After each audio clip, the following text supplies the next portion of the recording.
you, Alex. I want to thank, of course, all the press that are here and young people that are here to come and listen to what I have to say.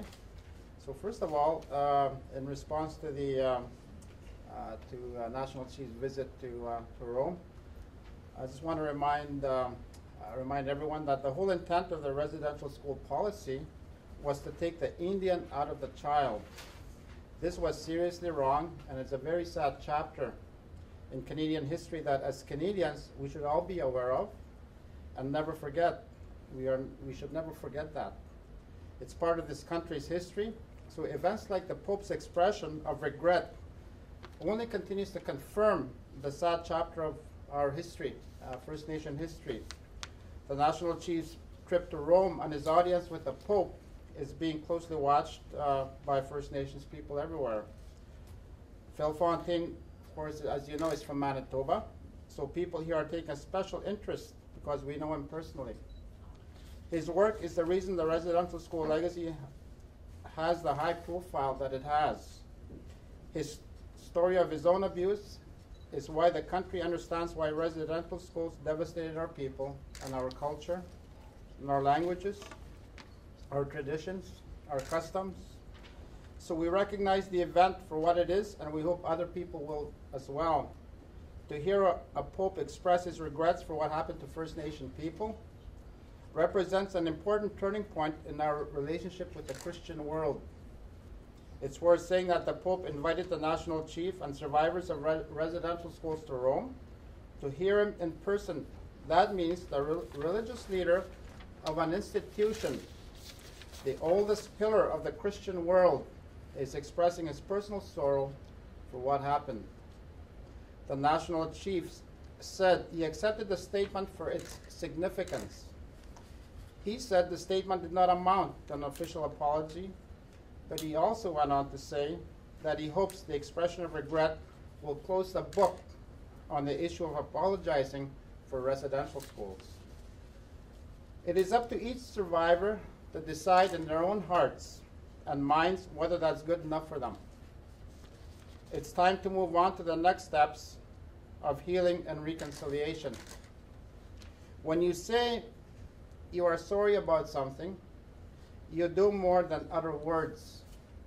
You change your behavior to show that you are serious. The actions that follow then determine whether your words carry the force of your will. You want to restore what you have taken away. First you say sorry, then you find a way to correct the damage that you've done. Our people still require support during this healing process. We are hoping that the Roman Catholic Church will turn the force of its 2,000-year-old history into a new direction for First Nations.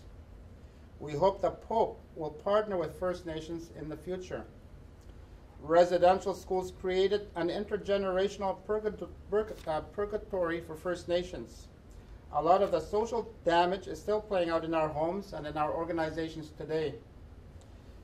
Family violence, addictions, crime, the laws of our culture, the loss of the ability to love and nurture our children, the loss of our language, the loss of our connection to our families and even to our lands. This is damage from residential schools. What's left is to find a permanent way to repair the damage done to generations of First Nations people. We are approaching the first anniversary of another critical step on the way back from cultural genocide. That is the apology to residential school survivors that Prime Minister Stephen Harper made last June of 2008 in the House of Commons. We heard the apology. We are still waiting for action from the Prime Minister and his government. Signing the United Nations Declaration on the Rights of Indigenous People would be a first step. A second step would be to implement the recommendations of the 1996 Royal Commission on Aboriginal Peoples.